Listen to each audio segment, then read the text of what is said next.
রসুল আপনাকে আমি এত ভালোবাসি, আদম নবীকে প্রথম নবী করে বানিয়ে দুনিয়াতে পাঠিয়েছিলাম বটে, কিন্তু আদম নবীও তোমার ওসিলায় দোয়া চেয়েছে, আমি আল্লাহ মাফ করে দিয়েছি। রসুল আপনাকে আমি এত ভালোবাসি যে হযরতে ঈসা নবী, তেনাকে আমি ইনজিল কিতাব দিয়েছিলাম, ওই ইনজিল কিতাবের মধ্যে মোহাম্মদ রসুলের পরিচয়ে তাওরাতের ইনজিলের মধ্যে দেওয়ার সাথে সাথে নবী ঈসা বলেছিলেন, রব্বি আল্লাহ, আমাকে নবী না করে বানিয়ে আমাকে উম্মতে মুহাম্মাদি করে বানাবেন। রসুল আপনাকে আমি এত ভালোবাসি, হযরতে ইব্রাহিম আলাইহিস সালাতু ওয়াস সালাম আমার কাছে দোয়া চেয়েছেন, ইয়া রব্বি আল্লাহ, আমার নসলে সেই মুহাম্মদ রাসূলকে আপনি পাঠাবেন। আরো জোরে বলুন। হযরতে ইসমাঈল নবী আলাইহিস সালাম আমার রবের কাছে বলছেন, আল্লাহ, আমার এই নসলে মুহাম্মদ রাসূলকে পাঠাবেন। রাসূল আপনাকে এত ভালোবাসি, এত ভালোবাসি, আপনার খাতিরে আপনার উম্মতকেও আমি ভালোবাসি। ইয়া রাসূলুল্লাহ, হাবিবাল্লাহ, হুজুর আপনাকে এত ভালোবাসি, আদম নবী থেকে ঈসা নবী পর্যন্ত সমস্ত নবীর উম্মতদের আমি মুক্তি দেব শুধু আপনার ওসিলায়। কথা আমার বুঝছেন তো নাকি? কার ওসিলায়? কার ওসিলায়? আদম নবীর কোনো কথা চলবে না, মুসা নবীর কোনো কথা চলবে না, শীস নবীর কোনো কথা চলবে না, উজায়ের নবীর কোনো কথা চলবে না, ইদ্রিস নবীর কোনো কথা চলবে না, সুলাইমান নবীর কোনো কথা চলবে না, দাউদ নবীর কোনো কথা চলবে না, ইব্রাহিম নবীর কোনো কথা চলবে না, ইসমাইল নবীর কোনো কথা চলবে না, একটাই নবীর কথা চলবে, সেটা হলো মুহাম্মদুর রাসূলুল্লাহ। আমার আল্লাহ বলছেন, হাবিব, আপনাকে আমি এত ভালোবাসি, ইন্নাকা লাআলা খুলুকিন আযীম, হুজুর আপনাকে আমি এত ভালোবাসি, এত আমার পছন্দ আমার কাছে আপনি, হুজুর, হাবিব, নবী, আপনার উম্মতদেরও এত সম্মান দেব, এত ভালোবাসবো।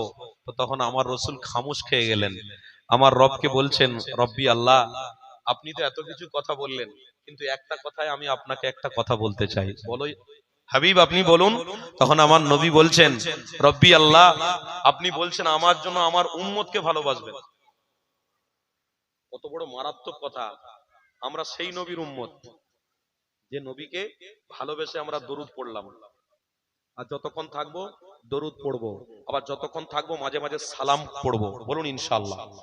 আমরা সেই নবীর উম্মত, সেই নবী লাস্টে আমার রবের সাথে কথা বলছেন, রব্বি আল্লাহ, আপনি বলছেন যে আমাকে ভালোবাসেন, আমার উম্মতকেও ভালোবাসেন, রব্বি আল্লাহ, তাহলে আমার উম্মতকে ভালোবাসেন কেমন একটু বলবেন? আমার আল্লাহ তখন বলছেন, ইয়া হাবিব, আপনার উম্মতকে আমি এত ভালোবাসি, আপনার কোন উম্মত যদি জুম্মার দিনে আসরের নামাজের পরে ৮০ বার একটা দরুদ শরীফ পড়ে, আল্লাহুম্মা সাল্লি আলা, সবাই আমার সাথে পড়ুন, আল্লাহুম্মা সাল্লি আলা মুহাম্মাদিন নবিয়্যিল উম্মিয়্যি ওয়া আলা আলিহি ওয়া সাল্লিম তাসলিমা। হাবিব, আপনার নূরের নামের বরকতে আপনার উম্মতের ৮০ বছরের গুনাহ আপনার ওসিলায় আমি ক্ষমা করে দেব। আল্লাহ ভালোবাসছেন না বাসছেন? আর এই উম্মত সেই রাসূলকে ভালোবাসতে পারছে? পাচ্ছে? হ্যাঁ, আজকের দিনে মাহফিল গুলো, আজকের দিনে আমরা নিজের চোখে মোবাইলে দেখছি হুমড়ি খাওয়া খাই হয়ে গেছে। মাহফিল গুলো হুমড়ি খাওয়া খাই হচ্ছে। কিরকম? এই আমার পাশের দেশ বাংলাদেশ, এই বাংলাদেশের জিকিরের নামে ভণ্ডামি হচ্ছে না, হয় না? হুজুর জিকির করছে, হুজুরকে এত ভালোবাসে, একজন শ্রোতা জিকির করতে করতে হেপিয়ে হেপিয়ে উঠে এসে হুজুরের জড়ি ধরে শুইয়ে ফেলেছে, শুইয়ে ফেলেলে যে হুজুর জিকির করছে তাকে ধরে শুইয়ে ফেলেছে, তারপরে উটা ছাড়ে না, চলে যায়। আরেকজন তার দেখে এত দরদ উঠলে উঠেছে, সেও পাগলের মতো মাঝখান থেকে ছুটে এসে হুজুরের পুরো লুঙ্গি তুলে দিল। কথাটা মনে হয় খারাপ লাগছে, কিন্তু বাস্তব হচ্ছে না, হয় না? আরে কথা আমার বুঝছেন? বাস্তব মোবাইলে দেখেননি আপনারা? জিকির দেখেননি? জিকিরের ঠেলায় বাঁশের উপরে উঠছে, জিকিরের ঠেলায় হুজুরের লুঙ্গি এত টানা টানছে, খুলে চলে যাচ্ছে, হুজুর ধরে রাখতে পারে না, কমিটি ছুটে এসে হুজুরকে কোন রকম ওখান থেকে বাঁচায়। এটা জিকির হচ্ছে না, এটা ইহুদিদের কোন একটা চক্রান্ত হচ্ছে। আপনাকে আজকের দিনে বুঝতে হবে, মুজাদ্দিদে জামান যে জিকিরের মজলিস কায়েম করে গিয়েছিলেন, ওই জিকিরের মজলিসে স্বয়ং মুহাম্মদ রাসূলের দিদার লাভ করা যেত। মুজাদ্দিদে জামানের লাগতে জিগার 5টা কলিজার টুকরা বড় হুজুর পীর কেবলা যখন জিকির করতেন, আল্লাহর রাসূলের দিদার লাভ হয়ে যেত। মেজলা হুজুর পীর কেবলা মুফতি আজম যাকে বলা হতো, দাদা হুজুরের লাগতে জিগার কালিজার টুকরা রক্ত মেজ হুজুর পীর কেবলা যখন জিকির করতেন আল্লাহর রসুলের দিদার লাভ হতো।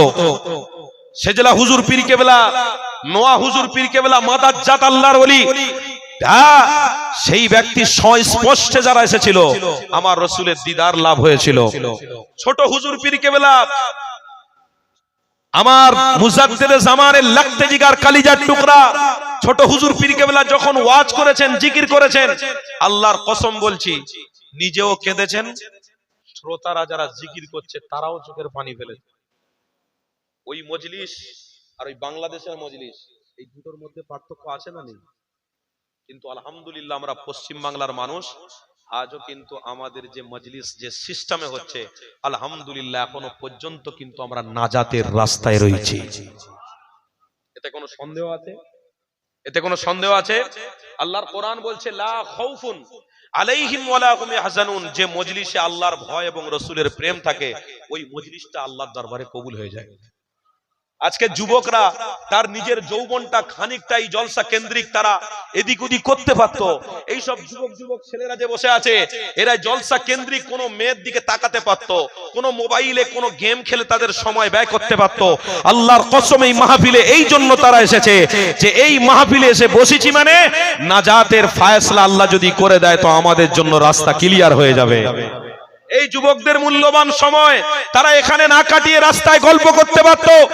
এই যুবকদের মতো আরো যুবক আছে যারা রাস্তায় দাঁড়িয়ে এখনো পর্যন্ত গল্প করছে, তারা এই মজলিসের বিশ্বাসী নয়, তারা আল্লাহ বিশ্বাসী নয়, তারা রাসূল বিশ্বাসী নয়, তাদের মধ্যে শয়তানি খসলত রয়েছে।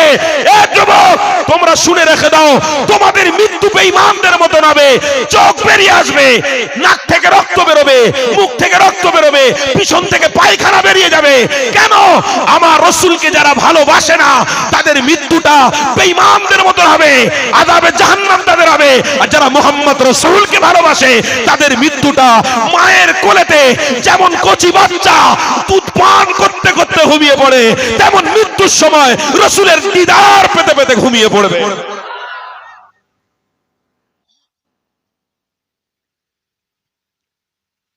ওই বেঈমানদের পাল্লায় পড়ো নাই, হু জিকিরের পাল্লায় পড়ে যাও না।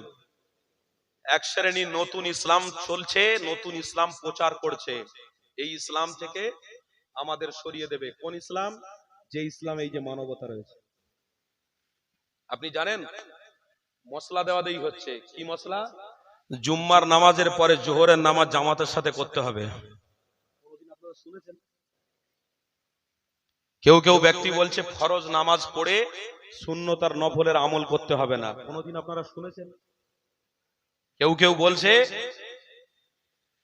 যে বিয়ে বাড়িতে গান বাজনা অবশ্যই করা হবে, এটা হলো নবীর জামানার জায়েজ। জোরে বলুন নাউজুবিল্লাহ। কোনদিন শুনেছেন? এই নতুন ফতোয়া সব মোবাইলে বেরোচ্ছে, আর এইসব আমার যুবক ছেলেরা এখন করে মোবাইলের ফ্যান্ড হয়ে গিয়ে, ওই হুজুরদের ফ্যান্ড হয়ে গিয়ে আজকে রাসূল থেকে দূরে সরে যাচ্ছে।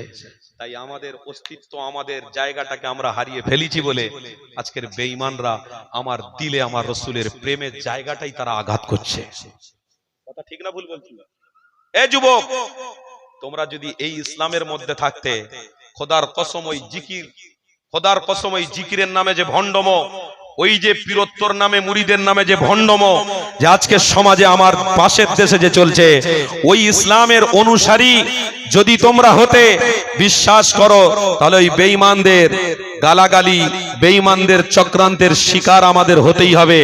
আর যদি পশ্চিম বাংলায় মুজাদ্দেদ জামানের দেখানো রাস্তা, যেটা মুহাম্মদ রাসূলের দেখানো রাস্তা, ওই রাস্তায় যদি তোমরা প্রতিষ্ঠিত থাকতে পারো, ইনশাআল্লাহ কোনো বেঈমান আঙ্গুল তুলতে পারবে না। কেন? সারা ভারতের অনেক রাজ্য রয়েছে যে পরিস্থিতি আমার রাজ্য তাদের থেকে ভালো পরিস্থিতি রয়েছে। জোরে বলবেন না আলহামদুলিল্লাহ, জোরে বলবেন না আলহামদুলিল্লাহ। ফজরের নামাজ পড়তে গেলে কেউ মার্ডার করে, ফজরের নামাজ পড়তে গেলে কেউ বাধা দেয়, জোহরের নামাজ পড়তে গেলে কেউ বাধা দেয়। পশ্চিম বাংলা এটা চলবে না। কেন? পশ্চিম বাংলা আল্লাহর ওলিদের মাটি, পশ্চিম বাংলা আল্লাহ ওলিদের ঘাঁটি। হে যুবক, তাই হাত দুটো জড়ো করে বলে দিয়ে যাচ্ছি, নতুন ইসলামের ফাঁদে আপনারা পা দেবেন না।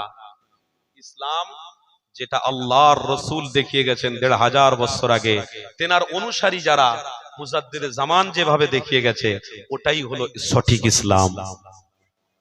ওই ইসলামের মধ্যে আমাদের থাকতে হবে। কেননা আজকে দিনে সমাজে আমরা দেখতে পাচ্ছি নতুন নতুন কিছু ডিজাইন মার্কা ইসলাম বেরিয়ে পড়েছে। তোমার আমার মাথায় টুপিটা ছিঁড়িয়ে দিতে লেগেছে, তোমার আমার মুখ থেকে দাড়িটাও সরিয়ে দিতে লেগেছে। এ যুবকেরা, তরুণেরা, আমার রাসূলুল্লাহর প্রেম থেকে তোমাকে আমাকে দূরে সরাতে লেগেছে। এটা হলো নতুন নতুন ইসলাম। এই ইসলামের মধ্যে আপনার আমার কোনো অস্তিত্ব রাখলে হবে না। তোমার আমার মধ্যে ওই ইসলামের অনুসারী হওয়া হতে হবে। কোন ইসলামের অনুসারী?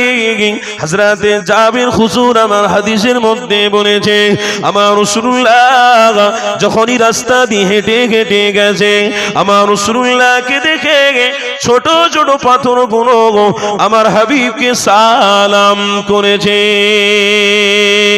এ যুবকেরা, তরুণীরা, আমার রাসূলুল্লাহ সাহাবী জাবির বলতে লাগলো, এই ইসলামটা হলো সঠিক ইসলাম। কেন? পৃথিবীতে আর একটা ইসলামের দরদদারি আবু জাহাল ছিল, ইসলামের দরদদারি আর একটা ধর্ম প্রচারক ছিল, তার নাম উতবা সাইবা। এই ইসলামের প্রচারক যারা ছিল, আমার রাসূলুল্লাহর বিরোধী আর একটা ইসলাম তারা তৈরি করতে লেগেছিল। এই যুবকেরা, এই ইসলামের কোনো মাপকাঠি ছিল না, কিন্তু আমার হাবিবুল্লাহর মধ্যে অনেকটা আল্লাহ মাপকাঠি দিয়েছে। কেন? রাসূলুল্লাহ এসেছে আল্লাহ তামাম পৃথিবীর মানুষকে রুজি দরওয়াজা খুলে দিয়েছে। তরুণেরা, আমার রাসূলুল্লাহর প্রেমিকেরা, এই ইসলাম এসেছে, আল্লাহ নিরাপত্তার রাস্তা খুলে দিয়েছে। এই ইসলাম এসেছে, আল্লাহ তোমার আমার জন্য মুক্তির ব্যবস্থা করে দিয়েছে। এই ইসলাম এসেছে, আল্লাহ তোমার আমার জন্য জান্নাতের রাস্তা দেখিয়ে দিয়েছে। এই নবী আমাদের হাজার বছর আগে জানাতে লাগলেন, এ বাবা সাহাবারা, আমি রাসূলুল্লাহ তোমাদেরকে জানিয়ে দিলাম, ইহদিনাস সিরাতাল মুস্তাকিম, এই রাস্তাটা হলো আল্লাহর দেওয়া রাস্তা।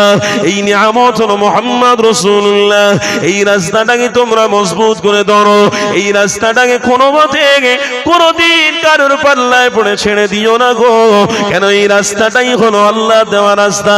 এই রাস্তায় তুমি যদি চলতে পারো, হাজার হাজার হাজার কষ্ট যদি আসে, আল্লাহর পক্ষ থেকে যদি পরীক্ষা আসে, আমি রাসূলুল্লাহ জানিয়ে দিলাম, আমি এই রাস্তায় চলে হাজার দুঃখ কষ্ট সহ্য করেছি।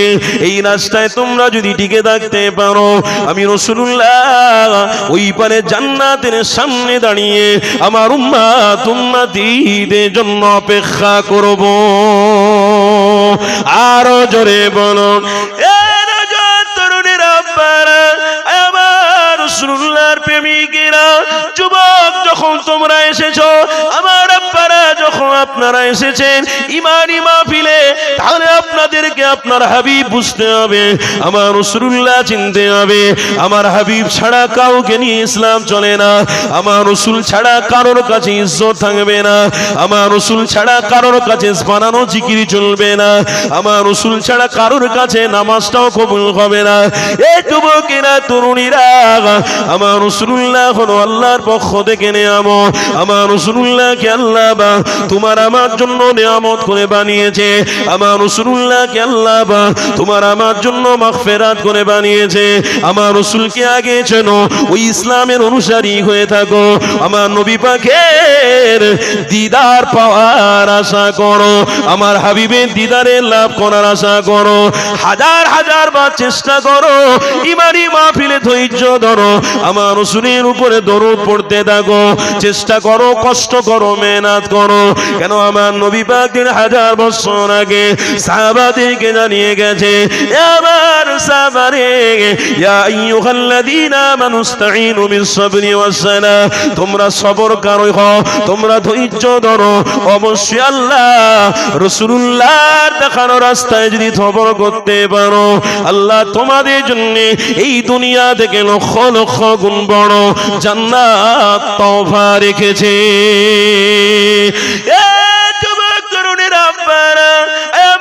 রাসূলুল্লাহর প্রেমিকেরা, তাহলে আজকে দিনে প্রতিজ্ঞাবদ্ধ করতে হবে, আজকে দিনে ঐক্যবদ্ধ হতে হবে। নতুন ইসলামকে আমরা আমরা মানব না, নতুন সিস্টেমকে আজকে আমরা মানব না। আল্লাহ নবী যে রাস্তা দেখিয়ে গেছে ওটাই হলো শরিয়া, ওটাই হলো ইসলাম, ওটাই হলো জায়েজ, ওটাই হলো আল্লাহকে খুশি করার রাস্তা।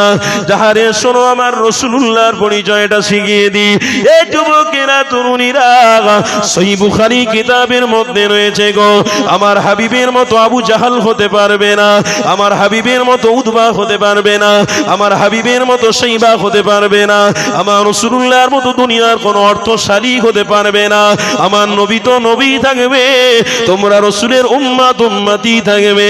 আমার রাসূলুল্লাহর সাথে পাল্লা দিতে পারবে না, আমার রাসূলুল্লাহর সাথে তোমরা অহংকারী করে এগিয়ে যেতে পারবে না। এই যুবকেরা দিনে দিনে নবী আলাইহিস সালামের যুগে এক একজন বেঈমান মাথা চালা দিয়ে উঠেছিল, কিন্তু আল্লাহ তাদেরকে দাবিয়ে দিয়েছে। আল্লাহর পক্ষ থেকে পয়গম্বর আলাইহিস সালামদের আল্লাহ ইজ্জত দিয়েছে, পয়গম্বর আলাইহিস সালামদের সম্মান বাড়িয়ে দিয়েছে। কেন? স্বয়ং আল্লাহ নবী আলাইহিস সালামদের নিজে পাঠিয়েছে। যুবক তরুণীরা, এবার রাসূলুল্লাহর প্রেমিকেরা, আল্লাহ নবীর পরিচয় দিচ্ছি, শোনো, আমার হাবিবের পরিচয়টা নিয়ে নাও। আল্লাহ নবী দোজাহানের পরিচয় আল্লাহ নবী সাহাবারা দিতে লেগেছে। বুখারী শরীফটা করো, আমার নবী পাক একদিন সফর করতে লেগেছে, আমার হাবিবুল্লাহর সাথে সাহাবারা রয়েছে। হযরতে সাহাবী রাদিয়াল্লাহু তাআলা আনহু তিনি তেনার জবান থেকে বলতে লেগেছে, এ দুনিয়ার মানুষেরা, আমার রাসূলুল্লাহ যখন রাস্তা দিয়ে হেঁটে হেঁটে যাচ্ছিল, আমি নিজের চোখে দেখেছি, আমার নিজের কানে আমি শুনতে পেয়েছি, আমার হাবিবুল্লাহকে দেখে ওই রাস্তা ছোট ছোট পাথরগুলো আমার রাসূলুল্লাহকে সালাম দিতেছে। আমার নবী পাক আগিয়ে আগিয়ে যেতে লাগে, আমি যাবেন নিজের চোখে দেখিলাম, আমি যাবেন নিজের কানে শুনতে পেলাম, আমার রাসূলুল্লাহ গিয়ে আগিয়ে যাচ্ছে, আমি যাবেন পিছনে পিছনে যেতে লেগেছি। হঠাৎ করে দেখা যায় আল্লাহ নবীর পিছনের দিকে অনেকগুলো পাখি উড়ে উড়ে উড়ে উড়েছে। আমার নবী পাককে দেখতে পেয়ে তাজিমে তারা সালাম দিতে লেগেছে। আমি যাবের নিজের চোখে দেখলাম, আমি যাবের নিজের কানে শুনতে পেলাম, আমি অবাক হয়ে গেলাম। আরে কি রাসূল আমি পেয়েছি, কি নবী আমার জীবনে আমি পেয়েছি। এই যুবকেরা তরুণেরা, আজকে দিনে সেই জায়গা আমার আপনার কাছে রয়েছে, কিন্তু আমাদের মন মানসিকতাটা সেই রকম নয়, আমাদের মধ্যে সেই ভ্রাতৃত্বটা আজকে দিনে না, আমাদের কাছে সেই মোহাম্মত আজকে দিনে না। এই যুবক তরুণীরা, আল্লাহ নবী নবী আমার আগে আগে হেঁটে হেঁটে যায়, হযরতে জাবির হুজুর আমার পিছনে পিছনে পিছনে পিছনে আমার হাবিব পাককে লক্ষ্য করে আগে আগে হেঁটে হেঁটে যেতে লেগেছে। হঠাৎ করে একটা মানুষ এলো, আমার নবী পাককে সালাম দিল, আমার হাবিবুল্লাহ সাথে সাথে হাত লাগালো, আমার রাসূলুল্লাহর সাথে মুসাফা করে নিল। আমার হাবিবুল্লাহ মুচকি মুচকি হাসে, আমার রাসূলুল্লাহ ওই মানুষটার সাথে ভালোবাসার সাথে কথা বললে, আমার রাসূলুল্লাহ হাসতে লাগলেন। ওই মানুষটা আদবের সাথে কথা বলে নিয়ে ওই মানুষটা আস্তে আস্তে করে আগিয়ে আগিয়ে চলে গেলে। আল্লাহ নবী সাহাবী হযরতে যাবে, আমার রাসূলুল্লাহ সামনে জিজ্ঞাসা করার অধিকার পাচ্ছেন না, কেননা আমার হাবিবকে জিজ্ঞাসা করব, আমার রাসূলুল্লাহকে যদি জিজ্ঞাসা করতে যায় হয়তো বেয়াদবি হয়ে যেতে পারে। আমি আমার হাবিবকে জিজ্ঞাসা করব, কেমন ভাষা দিয়ে কথা বলবো, কেন আমার হাবিবুল্লাহর সামনে যদি গুস্তাখি হয়ে যায়, আমার আল্লাহ নিজে জানিয়েছে আনতাহবাতা আমালুকুম, আয় আমার দুনিয়ার মানুষেরা, আমি আল্লাহ আমার হাবিবের সামনে যদি তোরা গুস্তাখি করে, আমি সমস্ত আমলগুলো বরবাদ করে দেব, আমি তোদের আমলগুলো ধ্বংস করে দেব। আল্লাহ নবী সাহাবী হযরতে যাবে, আমার নবী পাকের সাথে কথা বলতে যাবে। আমার হাবিবুল্লাহর প্রেমিক জাবের বলছে, কেমন করে আমার হাবিবের সাথে আমি কথা বলবো, আমার নবী পাকের সাথে কি ভাষায় আমি কথাবার্তা বলবো। ভাবতে ভাবতে হঠাৎ করে আল্লাহ নবী নূর নবী দয়ার নবীর সামনে গিয়ে হযরতে জাবির হুজুর আমার রাসূলুল্লাহকে সালাম দিয়ে দাঁড়িয়ে রয়েছে। আমার নবী পাক জিজ্ঞাসা করতে লেগেছে, এ বাবা জাবির কি খবর বাবা বলো। আমার রাসূলুল্লাহর প্রেমিক সাহাবী জাবির বলতে লাগলে, ইয়া রাসূলুল্লাহ ইয়া হাবিবাল্লাহ, হুজুর আপনাকে একটা কথা বলবো এসেছি, আপনার সাথে একটা কথা বলার জন্য আমি অনেকক্ষণ ধরে অপেক্ষা করছিলাম। বাবা জাবির বলো কি কথা। আল্লাহ নবী সাহাবী হযরতে জাবির বলতে লাগলেন, ইয়া রাসূলুল্লাহ ইয়া হাবিবাল্লাহ, কথাটা হলো এটা, আমি কিছুক্ষণ আগে একটা মানুষকে দেখতে পেলাম, আপনার সাথে মুসাফা করেছে, আপনার সাথে মুচকি মুচকি হেসে আদবের সাথে কথাবার্তা বলেছে। ইয়া রাসূলুল্লাহ হাবিবাল্লাহ, আমি এতদিন আপনার সঙ্গে ঘুরছি, কিন্তু এই মানুষটাকে আমি কোনোদিন দেখলাম না। আজকে দিনে এই মানুষটাকে আমার বড় পরিচিত লাগছিল, তাই আপনাকে একটু জিজ্ঞাসা করলাম, ইয়া রাসূলুল্লাহ হাবিবাল্লাহ, এই মানুষ সম্পর্কে একটু যদি বলতেন আমি পরিচয় পেতাম। আমার দোনো জাহানের সুলতান বলতে লেগেছে, এ বাবা জাবির, এই মানুষটা দুনিয়ার কোনো মানুষ নয়, এই মানুষটা দুনিয়ার কোনো মানুষের সঙ্গে সম্পর্ক রাখার ব্যক্তিত্ব নয়। এই মানুষটা কে জানো বাবা জাবির? এই মানুষটা হলো আল্লাহ পাকের ফেরেশতাদের লিডার হযরতে জিবরাইল আলাইহিস সালাম আমার সাথে দেখা করতে এসেছে। আরো জোরে বলুন। হযরতে জিবরাইল আলাইহিস সালাম আমার রাসূলের সাথে মুসাফা করছে, কথা বলছে, দেখা করছে, আর এই উম্মত সেই রাসূলকে ছেড়ে দিয়ে পাকামো করছে। কি গো আমার কথা বুঝছেন তো নাকি? আমার মাইকের আওয়াজ ভালোভাবে বোঝা যাচ্ছে? এই উম্মত পাকামো করছে, শরিয়াত নিয়ে পাকামো হচ্ছে। আজকের কিছু উম্মত বেরিয়েছে বড় বড় দাড়ি রেখে মাথায় টুপি পরে ফতোয়াবাজি করছে, পাকামো হচ্ছে। বলছে সমাজের মানুষ যখন মাইকে মুখ দিলে কথা বললে তারা আমার কথা শোনে, তাহলে আমিও তাদেরকে একটু বলে ভাইরাল হই। তাই কিছুদিন আগে একটা মানুষের কাছ থেকে আমি শুনলাম যে জুম্মার নামাজের পরে আবার নতুন করে জোহরের নামাজ নাকি জামাতের সাথে পড়তে হবে। তাহলে আপনি বলুন এরা কারা? এরা তো সেই পয়সাধারী ইমাম, এরা তো সেই পয়সাধারী ব্যক্তিত্ব। কারা? যাদেরকে ইহুদি ছেড়ে দিয়েছে, বড় দাঁড়ি রেখে মাথায় টুপি পরে ওই জায়গায় ঢুকে এদের মগজটাকে ধোলাই কর, এদেরকে রসুল থেকে দূরে সরা। কেন? তোকে টাকা দেবো, পয়সা দেবো, অর্থ দেবো। কেন? রাসূলুল্লাহর প্রেমিকরা জান্নাতি চলে যাবে, আর জাহান্নামী ব্যক্তিত্ব যারা যাবে তারা শয়তানের দল। তো কালও শয়তানের দল ছিল আমার রসুলের বিরোধিকারী, আজও সেই শয়তানের দল রসুলের বিরোধিকারী আছে না নাই? তারা একটাই পরিকল্পনা করেছে, পৃথিবী গোটা আমরা দখল করব, আর আমাদের স্টাইলে পৃথিবী চালাবো, আমাদের স্টাইলে পৃথিবী চালাবো, আমাদের স্টাইলে দেশ চালাবো। রাসূলুল্লাহর দেখানো রাস্তায় দেশ চলবে না। কেন? তিনিও তো একটা মানুষ, তিনিও তো আমাদের মতো। তাহলে ওই মানুষ যা, আমি মানুষ তাই একই, তাহলে আমি তার সামনে বড় হব না? আমি তার দেখানো রাস্তায় কেন চলবো? তার থেকে আমার অ্যাটিটিউড বড় হবে, তার থেকে আমার শিক্ষাটা অনেক বড়, তার থেকে আমার ডাক্তারিটা অনেক বড়, তার থেকে আমার ব্যবসাটা অনেক বড়, তার থেকে আমার এডুকেশন অনেক বড়। তো আমি তার থেকে অনেক বড়। জোরে বলুন নাউজুবিল্লাহ, জোরে বলুন নাউজুবিল্লাহ। এরা কাফের, এরা মুশরিক, এরা নিজেদের পেট বাঁচানোর জন্য, নিজেদের অস্তিত্ব সামান্য কিছুদিন টিকিয়ে রাখার জন্য এরা এদের জীবনটাকে অতিবাহিত করছে, আর সমাজের প্রত্যেক মানুষটাকে রাসূল থেকে দূরে সরাচ্ছে। আপনি জানেন না? আমি হালকা করে একটু পরিচয় দিয়ে দিই। কি গো আপনাদের কষ্ট হচ্ছে? হালকা করে একটু বলে দিই। আহারে, আমি যখন কিছুদিন আগে জলসা করতে গেছিলাম বাইরে দিল্লিতে, আমি দিল্লি থেকে জলসা করে আসছি, প্লেনে উঠবো, ঠিক ওঠার আগে বড় দাঁড়ি রয়েছে, মাথায় বড় পাকড়ি, তাদেরকে কি বলে? পাঞ্জাবি। কি বলে ভাই? পাঞ্জাবি। পাঞ্জাবি একটা পুলিশ হাত দেখিয়েছে। এটা বলি আমি বারবার, কেন এর মধ্যে একটা শিক্ষা রয়েছে, না বললে আপনারা বুঝতে পারবেন না। কেন আপনাদেরকেও তো একটু বিদেশে যেতে আসতে হবে, বা কোনো কারণে হয়তো যেতে হতে পারে। কেন? সিস্টেম পরিবর্তন করার জন্য সব গুড়গুড় করছে, আর আমার রাসূলুল্লাহর দেখানো সিস্টেম থেকে আমাকে কেউ সরাতে পারবে না যদি আমার দিলের ভিতরে মুহাম্মদ রাসূল থাকে। কোনো বাপের ক্ষমতা নেই, আমাকে জবাই করে দিলেও কিন্তু আমি এই সিস্টেম ত্যাগ করব না। কেন?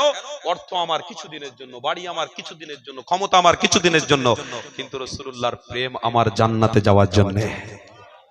এ যুবকেরা, তাই বলে দিচ্ছি প্রত্যেকটা কথার মধ্যে শিক্ষা রয়েছে, একটু মনোযোগ দিয়ে শোনো। আমি যখন আসছিলাম আমাকে ওই পুলিশ হাত দেখিয়েছে, গাড়ি ড্রাইভারটা হিন্দু ছিল, গাড়ি ড্রাইভার নেমে পিছনে ডিগ্গি খুলেছে, সাইডের সব গেট পেট খুলে দেখিয়ে দিল, গাড়িটাকে বললো ছেড়ে দাও। গাড়ি যখন ছেড়ে দিয়েছে, গাড়ি যাচ্ছে, আমি প্রশ্ন মনের ভিতরে আমার এলো যে ড্রাইভারকে একটু জিজ্ঞাসা করি গাড়ির কোনো ফল্ট আছে নাকি। भाई आपके गाड़ी में कोई फॉल्ट है, कागज सही नहीं है, तो आपको क्यों गाड़ी पकड़ा गया? बोले हजरत हमारे गाड़ी का कोई फॉल्ट नहीं है, हमारा इंश्योरेंस भी ठीक है, हमारा टैक्स भी ठीक है, हमारा सब पॉल्यूशन भी ठीक है, सब कंप्लीट है, तो फिर पकड़ा क्यों? हजार हजार गाड़ी आपके पास से जा रहा है, तो आपके गाड़ी क्यों पकड़ी? कोई ना कोई तो वजह है, क्योंकि हमारा अब्बारा सुनছেন तो, कोई ना कोई तो वजह है, तो क्यों पकड़ी गई ये बताओ हमको। तो ड्राइवर तখন मुचकी हेसे बोलছে हजरत एक बात आपको बताएं, आपके दिल में कोई दुख ना हो तो एक बात बताएं। अरे भाई बोलो, कोई दिक्कत नहीं है हजरत, हम आपको बोल रहे हैं इस बात, हजार गाड़ी जा रही है, कोई गाड़ी को नहीं पकड़ रहा है, आपके गाड़ी को पकड़ा इसलिए क्योंकि हमारा कोई फॉल्ट नहीं है, फॉल्ट आपका है। फॉल्ट कार এই কথা শুনছেন না? ফল্ট কার? আমার फॉल्ट की फॉल्ट।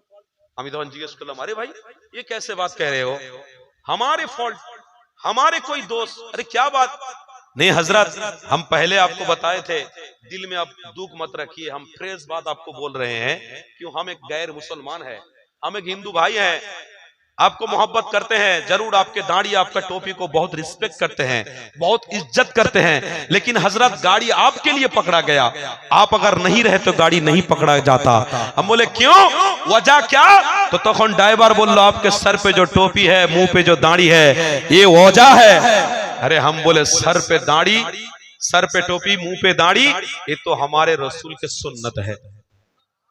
बोलो अरे तो हमार नबीर सुन्नत, আমি আমার নবীর সুন্নত বুক ছিটিয়ে আদায় করব, কোন বাপের বেটা আমার বিরুদ্ধে কথা বলবে কেন? আমার নবীর বিরুদ্ধে কথা বলবে কেন? আমার সুন্নাতের বিরুদ্ধে, আমার রাসূলের সুন্নাতের বিরুদ্ধে কথা বলবে কেন? কারোর হিম্মত নেই, তাকত নেই। কেন? তুমি তোমার ধর্ম নিয়ে আছো, আমি আমার ধর্ম নিয়ে আছি। আমার রাসূল কোন জায়গায় বলে যায়নি যে কোন ধর্মকে আঘাত দেবে, এই কথা শুনছেন তো? আমার রাসূল বলে যায়নি কোরআনে হাদিসে কোন জায়গায় যে কোন ধর্মকে তোমরা আঘাত দেবে, কষ্ট দেবে। আমার রাসূল এটা বলেছে, আমাকে যদি মহব্বত করো তো সব ধর্মকে সম্মান করবে, কিন্তু মুহাম্মদ রাসূলুল্লাহ দেখানো রাস্তা তোমরা মজবুত করে ধরে থাকবে, কিন্তু সম্মান সবাইকে করবে। তাই আমি রাসূলের সুন্নাত দাঁড়ি রেখেছি, রাসূলের সুন্নাত টুপি পরেছি, তো অসুবিধা কোথায়? এটা তো কোনো অসুবিধা হওয়ার কথা না, আমি আমার ধর্ম নিয়ে চলছি, তাহলে আপনি এই কথাটা বলছেন কেন? তো তখন ড্রাইভার বলছে হযরত दिक्कत दाढ़ी और टोपी में है, दिक्कत मोहम्मद रसूल में नहीं है। बोले क्या दिक्कत? बोले दाढ़ी और टोपी वाला जो है वो सरासर आतंकवादी है। सरासर आतंकवादी, दाढ़ी रेखे বাইরে বেরোবেন, ট্রেনে উঠবেন, প্লেনে উঠবেন, বলবে আতঙ্কবাদী। তাই বলে কি ওই ভাই দাড়ি ছেড়ে দেবো নাকি? হ্যাঁ, আল্লাহর পরীক্ষায় আমরা হেরে গেলাম, ওই ভাইয়ের টুপি খুলে রেখে দেবো নাকি? আমার বাপ চাচারা 14 পুরুষরা দিল দিয়ে রসুলকে ভালোবেসেছে, ট্রেনে উঠেছে, নামাজের সময় নামাজ পড়েছে, প্লেনে উঠেছে আল্লাহু আকবার, বাসে উঠেছে, নামাজের টাইম হয়ে গেছে, পশ্চিম দিক ফলো করে চুপি চুপি নামাজ শুরু করে দিয়েছে। আমার বাপ চাচারা দাড়ি টুপি থেকে সরে যায় না, রসুলের সুন্নাত আল্লাহর হুকুম থেকে সরে যায় না। আমাদেরও রক্ত থাকতে, বিন্দু শরীরের রক্ত থাকতে কোনো বাবার ক্ষমতা নেই আমাদের রসুল থেকে সরিয়ে দেবে, বিন্দু মাত্র ক্ষমতা নেই। কেন? আমি কাউকে আঘাত দিই না, আমার রসুলের সুন্নাত নিয়ে আমি চলি। আমি কাউকে গালি দিই না, আমার রসুলের সুন্নাত নিয়ে আমি চলি। আমি কাউকে ক্ষতি করি না, আমার রসুলের সুন্নাত নিয়ে আমি চলি। আমার বাপকে, আমার চাচাকে, আমার ভাইকে আমি অসম্মান করতে পারি না, কেন? আমি রসুলের সুন্নাত নিয়ে চলি। তাই আমার জীবনের সবথেকে মূল্যবান নক্ষত্র মোহাম্মদ রসুল রয়েছে। আমার কাছে দুনিয়ার কোনো আসবাব থাক আর না থাক, আমার জীবন যতদিন থাকবে রসুলের প্রেম ততদিন থাকবে। আমার জীবন যদি থাকে রসুলের জন্য থাকবে, আমার জীবন যদি চলে যায় তো আমার রসুলের প্রেমে শহীদ হয়ে চলে যাবে। এতে আমার বিন্দু মাত্র ক্ষতি নেই, এতে আমার বিন্দু মাত্র কষ্ট নেই। কেন? আমরা ইতিহাস দেখেছি, হযরতে হানজালা লাব্বাইক লাব্বাইক আল্লাহ আল্লাহ করতে করতে ইসলামের জন্য রসুলের প্রেমে শরিয়তের জন্য জীবন উৎসর্গ করে দিয়েছে। হযরতে ইমামে হোসেন রাদিয়াল্লাহু তাআলা আনহু আমার রসুলের নওয়াসা হযরতে হোসেন রাদিয়াল্লাহু তাআলা আনহু তিনি এজিদের কাছে মাথা নত না করে নিজের গর্দানটাকে কাটিয়ে বুঝিয়ে দিয়েছে, আমার পৃথিবীর কোনো ক্ষমতার দরকার নেই, আমার একটাই নিয়ামত দরকার, রসুলের প্রেম। একটাই দরকার রসুলের, একটাই দরকার রসুলের প্রেম। তাহলে রসুলের প্রেমে তেনারা অত কিছু করেছে, তাহলে আমরা সামান্য পরীক্ষায় পাস করতে পারবো না? দাড়ি আর টুপিওয়ালাদের যদি আতঙ্কবাদী বলে, তাই বলে আমরা আতঙ্কবাদী হয়ে গেলাম? বলুন, যারা আতঙ্কবাদী তারা কি ইসলাম দরদি হতে পারে কোনোদিন? যারা রসুলের প্রেমিক হয় তারা কোনোদিন মার্ডার করতে পারে? এই কথা ভালো করে বলবেন। যারা রসুলের প্রেমিক হয় তারা কোনোদিন মার্ডার করতে পারে? তারা কোনোদিন চুরি করতে পারে? তারা কোনোদিন ডাকাতি করতে পারে? তারা কোনোদিন বাপকে হাত দিয়ে চড় মারতে পারে? তারা কোনোদিন মাকে গালি দিতে পারবে? তারা কোনোদিন ভাই ভাইয়ের সম্পর্ক থেকে বিচ্ছিন্ন করতে পারবে? তারা কোনোদিন সমাজে খারাপ অন্যায় কাজ করতে পারবে? যারা রসুলের প্রেমিক হবে তাদের দ্বারায় কোনোদিন কষ্ট সমাজ পাবে না। তাদের চোখের দ্বারায়, কথার দ্বারায়, হাতের দ্বারায়, পায়ের দ্বারায়, চলার দ্বারায় কোনো মানুষ কষ্ট পাবে না। কেন? যে রসুলুল্লাহর হয়ে গেছে, অবশ্যই আল্লাহ তার দিলের ভিতরে ঈমানের নূর দান করে দিয়েছে। যে রসুলুল্লাহর হয়ে গেছে, আল্লাহ তার জন্য রাস্তাটাকে প্রশস্ত করে দিয়েছে, আল্লাহ পরিষ্কার করে দিয়েছে। তাই সে কোনোদিন দল মুক্ত হতে পারে না, সে কোনোদিন কারোর বিরোধীকারী হতে পারে না। কিন্তু আজকে সমাজে আমাদের দাড়ি আর টুপি নিয়ে ওদের চুলকুনি হচ্ছে, আমাদের দাড়ি আর টুপি নিয়ে ওদের চুলকুনি হচ্ছে, আমাদের দাড়ি আর টুপি নিয়ে অনেকের অ্যালার্জি হচ্ছে। আল্লাহর ওয়াস্তে বলছি, এটা চক্রান্ত নতুন ইসলাম প্রচার করার। আমরা নতুন চালে বিশ্বাসী নয়, আমরা পুরানো চালে বিশ্বাসী। আলহামদুলিল্লাহ, পুরানো দরুদে বিশ্বাসী। জোরে বলো, আমরা ইসলামী বিশ্বাসী। আল্লাহ আমাদেরকে ইসলামের উপরে কবুল করেন, বলুন আল্লাহুম্মা আমিন। আল্লাহ আমার নবী দিদার দিতে দিতে যেন আল্লাহ আমাদের মৃত্যু দেন, জোরে বলুন আল্লাহুম্মা আমিন। তাকবীর দেন তো, নারে তাকবীর, নারে তাকবীর। পিছনের বাবাজিরা ভালো করে একটু তাকবীর দাও তো, নারে তাকবীর। সিলসিলায়ে হক মুজাদ্দিদে জামান দাদা পীরের হক সিলসিলা, নারে তাকবীর। একটু মোহাব্বতে দরুদ শরীফ, আল্লাহুম্মা সাল্লি আলা।